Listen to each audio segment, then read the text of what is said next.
Tuhan bersamamu dan bersama rohmu. Inilah Injil suci menurut Lukas. Dimuliakanlah Tuhan. Sekali peristiwa ketika Yesus dan murid-muridnya sedang dalam perjalanan, datanglah seorang di tengah jalan berkata kepada Yesus, "Aku akan mengikuti engkau kemanapun engkau pergi." Yesus menjawab, "Serigala mempunyai liang dan burung mempunyai sarang, tetapi anak manusia tidak mempunyai tempat untuk meletakkan kepalanya." Lalu kepada orang lain Yesus berkata, "Ikutlah aku." Berkatalah orang itu, "Izinkanlah aku pergi dahulu menguburkan Bapakku." Tetapi Yesus menjawab, "Biarlah orang mati mengubur orang mati, tetapi engkau pergilah dan wartakanlah kerajaan Allah di mana-mana."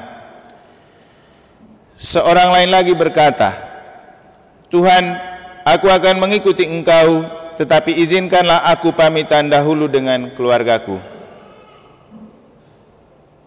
Tetapi Yesus berkata, "Setiap orang yang siap untuk membajak tetapi menoleh ke belakang tidak layak untuk kerajaan Allah."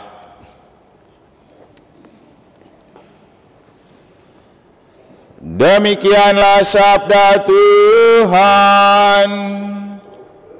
Terpujilah Kristus.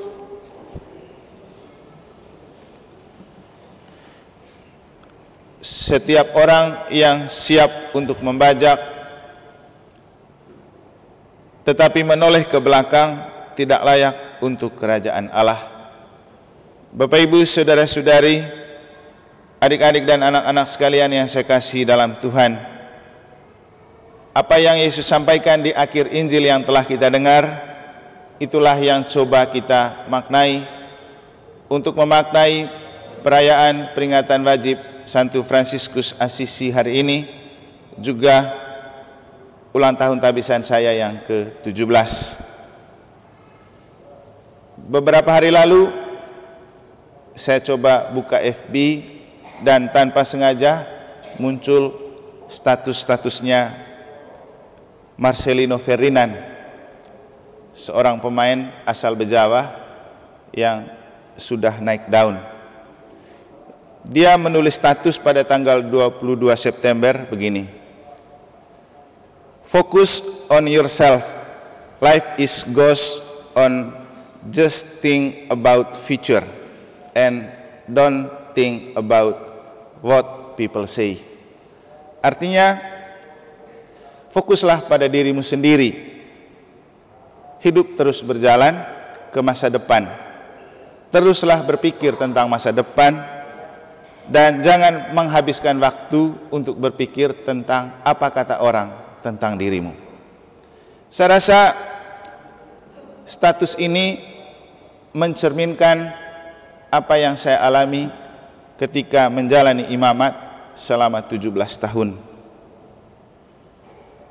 Pertama sekali, ketika mau merayakan ulang tahun ke-17, orang lalu menamakan itu sebagai Sweet 17. Untuk saya sendiri susah untuk menemukan mengapa usia 17 dirayakan dengan nama Sweet 17. Apakah tahun-tahun lain yang kita rayakan sebagai ulang tahun tidak menjadi momen yang sweet? Mungkin saja karena secara usia 17 adalah cerminan usia di mana seseorang beralih dari masa remaja ke masa muda. Dan memasuki masa muda itu selalu sweet dulu. Masa muda zaman dulu memang so sweet. Apalagi ketika seluruh relasi dan bangunan relasi dibangun secara alamiah. kita bisa bertanya kepada orang tua, dulu bagaimana mereka mulai jatuh cinta dan menabur rasa cinta ketika belum punya HP. Jadi ungkapan cinta itu begitu berbobot dan tidak sembarang diungkapkan. Kalau sudah sampai bisa mengungkapkan I love you, itu sudah direfleksikan dalam. Dan tidak mudah seorang laki-laki atau seorang pemuda mengatakan itu kepada seorang pemudi. Butuh banyak pertimbangan. Tapi sekarang dengan zaman canggih, dengan menggunakan gate-gate, satu hari orang bisa mengucapkan I love you kepada ribuan orang. Dan menjadi sudah tidak berkualitas lagi. Jadi itu sebagai sebuah ucapan lipstik saja. Kita kembali ke apa artinya Sweet 17. Itu berarti orang sudah beranjak ke usia muda dan lebih dewasa untuk menghadapi apapun. Cara berpikir, cara berbicara, cara bersikap. Dan untuk saya pribadi, itulah yang coba saya maknai ketika usia imamat memasuki 17 tahun. Sweet 17. Dan dari refleksi saya, di antara banyak pengalaman yang saya alami ketika imamat memasuki usia 17 tahun, setidak-tidaknya ada dua hal ini yang bisa saya rekam, yang bisa menjadi sebuah kesimpulan, walaupun juga masih ada banyak pengalaman lain yang terjadi. Yaitu pertama, ternyata Tuhan mencintai keterbatasan kita. Tuhan mencintai keterbatasan kita. Ketika banyak orang yang menilai kita tidak pantas dan tidak layak dan terbatas, justru pada saat itu Tuhan memakai kita lebih banyak. Bapak Ibu tentu pasti tahu, ada banyak penilaian yang orang katakan di tahun-tahun ini. Tapi juga Bapak Ibu tidak bisa mengingkari kenyataan bahwa justru di tahun ini juga banyak sekali kepercayaan itu diberikan kepada saya. Sampai yang terakhir yang tidak terduga masuk pengurus Unindo. Sesuatu yang tidak pernah mungkin terjadi, atau dalam kacamata orang yang tidak suka pasti tidak pantas. Tapi kenapa Tuhan memberikan? Dalam arti tertentu ada yang suka menilai keterbatasan. Itu wajar. Tapi kita kembali ke apa yang dikatakan oleh Marcelino atau yang dikatakan oleh Yesus. Yang layak bagi kerajaan Allah adalah orang yang terus menuju ke apa yang mau diraih. Tidak peduli dengan apa kata publik dan penilaian orang. Dan memang begitu. Siapa yang mau membajak, jangan menoleh ke belakang. Fokus terus. Dan untuk saya refleksinya, saya ditabiskan untuk menjadi imam. Fokus saya adalah pada pelayanan sakramen. Entah apapun penilaian orang, tidak terlalu penting. Yang paling penting ketika saya ada, saya merayakan misa setiap hari, saya melayani sakramen. Entah orang menilai ada yang layak, ada yang tidak layak, itu tidak penting. Pelayanan harus tetap terus berjalan. Jadi fokus pada apa yang kita mau lakukan dan jangan fokus pada apa yang orang berikan penilaian. Karena toh akhirnya Tuhan memanggil kita bukan karena kita sempurna, tapi karena kita terbatas. Bahkan Tuhan memanggil kita karena Ia mencintai keterbatasan kita. Yang paling penting dalam kondisi terbatas, satu hal yang pasti perlu kita sadari, bahwa kita bukanlah malaikat, kita bukanlah Superman, kita adalah orang yang tidak pantas, tidak layak, tidak mampu, tetapi oleh bantuan Tuhan kita dimampukan dan dipantaskan. Dan Bapak Ibu bisa menemukan setiap kali ada tabisan imam, doa tabisannya itu pasti rumusannya begini: Engkau memanggil hambamu ini bukan karena dia hebat dan mampu, tetapi supaya dalam ketidakmampuannya Roh-Mu yang akan memampukan. Kan gitu. Jadi Tuhan mencintai keterbatasan. Dan untuk kita Bapak Ibu, tidak ada manusia yang perfect, tidak ada yang hebat. Kita semua punya keterbatasan. Tapi apakah kita bisa menemukan bahwa Tuhan mencintai keterbatasan kita? Sering terjadi malah kita sendiri yang membenci keterbatasan-keterbatasan kita. Padahal Tuhan mencintai keterbatasan kita. Nanti kamu jadi lektor, oh saya tidak bisa. Nanti kamu ikut menyanyi, oh saya tidak bisa. Nanti kamu bantu di sini, oh saya tidak ada waktu. kita yang membatasi diri untuk membuat keterbatasan itu tidak berguna. Tapi coba ketika kita menemukan keterbatasan itu, kita percaya nanti Tuhan yang akan membantu supaya kita bisa. Nah, itu yang lebih penting. Sehingga kemudian sebagai sebuah sharing, saya mengajak kita untuk percaya betul dengan apa yang ditulis di sini sebagai moto tabisan saya. Aku tidak seorang diri, karena Bapa menyertai aku senantiasa. Itu penting, bahwa kita tidak mampu, kita terbatas, kita lemah, rapuh, dan bahkan berdosa. Iya, itu namanya manusia. Tapi ketika kita percaya bahwa tidak berjalan dan berjuang sendiri, justru pada saat itu Tuhan bekerja lebih di dalam diri kita. Maka yang terjadi, hal yang tidak mungkin menjadi mungkin. Yang kedua, yang membuat saya menemukan switch dalam hidup imamat itu ketika satu tadi Tuhan mencintai keterbatasan saya. Yang kedua, saya bahagia melihat umat yang dalam situasi dan kondisi batas dia tetap loyal. Makanya ada yang kirim ucapan ke saya, lalu dia bilang begini, Romo maaf tidak ada kadonya. Saya langsung bilang, untuk saya kado yang terbesar bukanlah apa yang dibungkus dalam cenderamata, tapi ketika kamu rajin ikut misa, itulah kado terbesar untuk saya. Karena saya jadi imam untuk melayani misa. Kalau kamu tidak datang misa, percuma saya jadi imam. Karena untuk apa saya jadi imam kalau orang tidak mencintai misa? Itulah kado terbesar ketika kamu rajin ikut misa. Kemudian yang sering juga saya katakan kepada kita, hal yang membuat saya semangat, dan ternyata ini sudah tahun ke-8 saya ada di negara ya. Di tengah berbagai macam bentuk pergolakan, hal yang membuat saya bahagia itu adalah ketika menemukan orang dalam kondisi terbatas masih semangat untuk ikut misa. Bapak Ibu, definisi terbatas ini banyak. Terbatas secara fisik, mungkin karena sakit, mungkin karena tua, mungkin karena tidak ada sarana. Tapi kalau mereka sampai loyal mau ke gereja, untuk saya itu membahagiakan.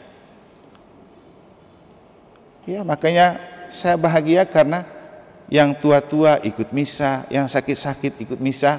Dan hari ini bukan karena disettingkan, tapi Tuhan punya cara kerja. Tuhan memahkotai ulang tahun imamat ke-17 dengan baptisan seorang bapak. Untuk saya ini membahagiakan. Ini sweetnya. Kenapa tidak sebelumnya atau sesudahnya? Waktu saya masih di Munas, Romo Deni mengirimkan jadwal. Saya bilang iya saja. Dia bilang hari Rabu itu baptis Romo, hari Kamis misa syukur. Saya bilang oh iya, pas saya ada waktu. Sampai di sini baru saya sadar ternyata itu hari ulang tahun tabisan saya. Saya bahagia, saya senang. Kenapa? Dalam kondisi batas orang mau dibaptis dan mereka selalu datang misa. Itu membahagiakan. Situasi batas yang lain juga begini Bapak Ibu. Ketika kita super sibuk, justru dalam kekecilan waktu dan keterbatasan waktu yang kita miliki, kita tetap mau loyal untuk datang misa dan mengabdi di gereja. Maka untuk saya, kalau melihat orang-orang seperti Ibu Retno, mereka yang memang full juga pekerjaannya, bukan orang tidak sibuk, tapi masih bisa ikut misa.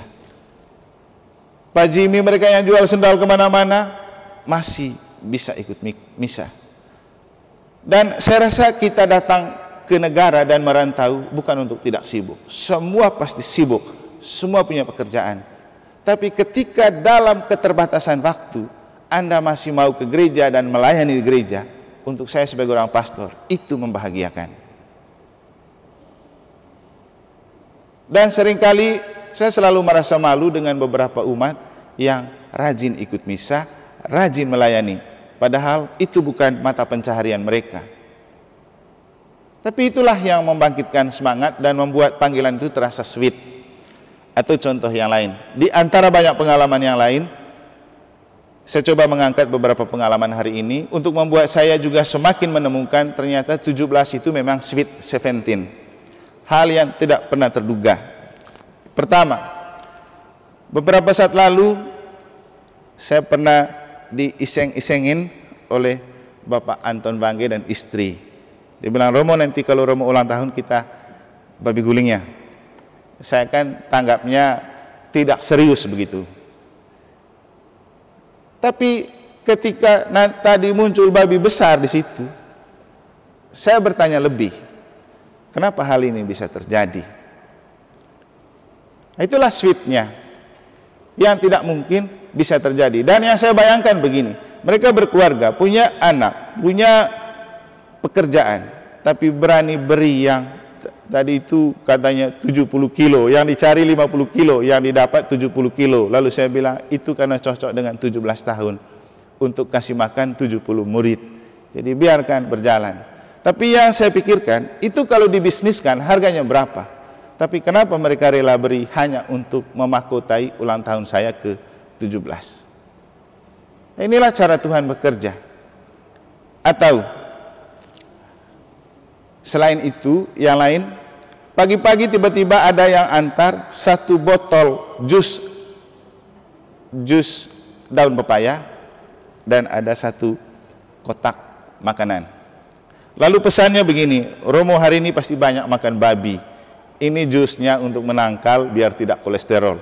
Dan untuk saya ini besar sekali. Bukan hanya tentang jus daun pepayanya yang terasa pahit, tapi ada motif yang tersembunyi di balik supaya jaga kesehatan saya, karena pasti waktu perayaan ini banyak makan daging. Kemudian ketika saya mau pergi misa ke susteran untuk mereka punya misa pelindung, saya ketemu dengan Jibril.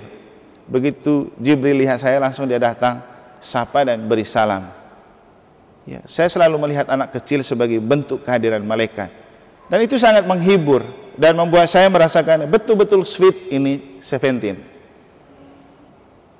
Kemudian ketika saya lagi misa, saya ditelepon sama bendahara dari Gumbri. Katanya dia mau datang ketemu. Begitu saya pulang misa, saya sudah lihat dia datang hanya untuk bawa kue ucapan selamat ulang tahun Tabisan. Jauh-jauh dari Gumbri. Pikirannya, apakah dia tidak kerja? Ngapain hanya berkurban datang bawa kue itu? Lebih baik kerja yang lain.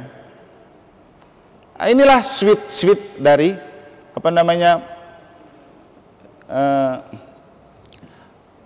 sweet memory yang Tuhan berikan untuk menunjukkan kepada saya bahwa memang imamat yang ke-17 itu sweet 17. Dalam keterbatasan orang tetap loyal. Inilah cara Tuhan mengapresiasi dan menghargai kita. Ya, bandingkan misalnya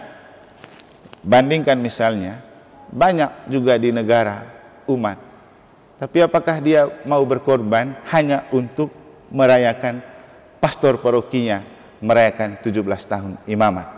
Apakah dia berani meninggalkan pekerjaan, kesibukan hanya untuk mau datang? Bukan untuk sibuk pekerjaan lain, tapi datang misa. Berani. Nanti giliran kita butuh sakramen, kita paksa romonya. Harus. Tapi seperti yang saya katakan kemarin, kalau ada satu yang menolak atau tidak menghargai, Tuhan akan memberikan 1000 yang menghargai dan menerima. Maka jangan pernah membenci penolakan atau ketidakpenerimaan. Yang paling penting move on. Cepat mencari alternatif, cepat berpikir alternatif sambil percaya bahwa Tuhan akan membuat segala sesuatu indah pada waktunya. Bapak Ibu, kalau kita mau bicara jujur dengan fakta, juga pasti kita akan menemukan bahwa tidak mungkin Romo Iman merayakan 17 tahun imamat di negara dengan banyak perguncingan dan pergolakan. Saya mestinya lari dari negara. Tapi kenapa saya bertahan? Karena saya fokus pada apa yang disuruh oleh Tuhan. Seperti kata Yesus dalam Injil, fokus pada apa tugas saya sebagai seorang imam. Membajak, terus melihat ke depan. Atau seperti yang Anda katakan oleh Ferdinand, mari kita fokus pada diri sendiri, pada tugas dan tanggung jawab kita, pada apa yang dipercayakan Tuhan kepada kita. Itu jauh lebih penting dan terhormat daripada kita fokus pada gonggongan-gonggongan yang mungkin tidak ada gunanya untuk diri dan hidup kita.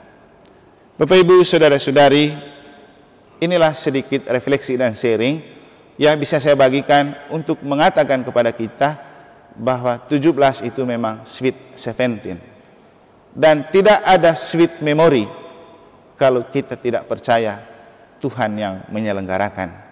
Kalau kita tidak percaya bahwa kita tidak berjalan seorang diri, karena Bapa selalu menyertai kita dalam Yesus dan Roh Kudus. Terima kasih untuk kehadiran Anda. Terima kasih untuk segala doa dan pengorbanan Anda. Terima kasih untuk mereka yang dengan caranya yang sangat istimewa mengapresiasi usia imamat ke-17 tahun untuk saya, dengan Anda hadir misa, dengan Anda berkontribusi dengan cara yang bisa dan sudah Anda berikan, dengan pengorbanan waktu dan tenaga. Yang pasti saya sendiri tidak tahu bagaimana harus berterima kasih, karena yang saya percaya Anda digerakkan oleh Roh Tuhan untuk membuat perayaan hari ini berjalan sebagai sweet 17. Maka saya serahkan kembali Anda semua kepada Tuhan, dan semoga berkat yang Tuhan berikan kepada saya juga diberikan kepada Bapak Ibu, dan kekuatan yang Tuhan berikan kepada saya untuk tetap bertahan dalam imamat sampai usia 17 tahun dan selanjutnya juga menjiwai hidup Anda. Yang paling penting, tetaplah percaya walau kita lemah dan terbatas, Tuhan mencintai kita. Bahkan Tuhan mencintai keterbatasan kita. Dunia membenci, tapi Tuhan mencintai. Dan yang kedua, tetaplah loyal dalam melayani walau kita memiliki waktu dan tenaga yang terbatas. Nanti Tuhan yang melengkapi dan menyempurnakan. Semoga Tuhan memberkati.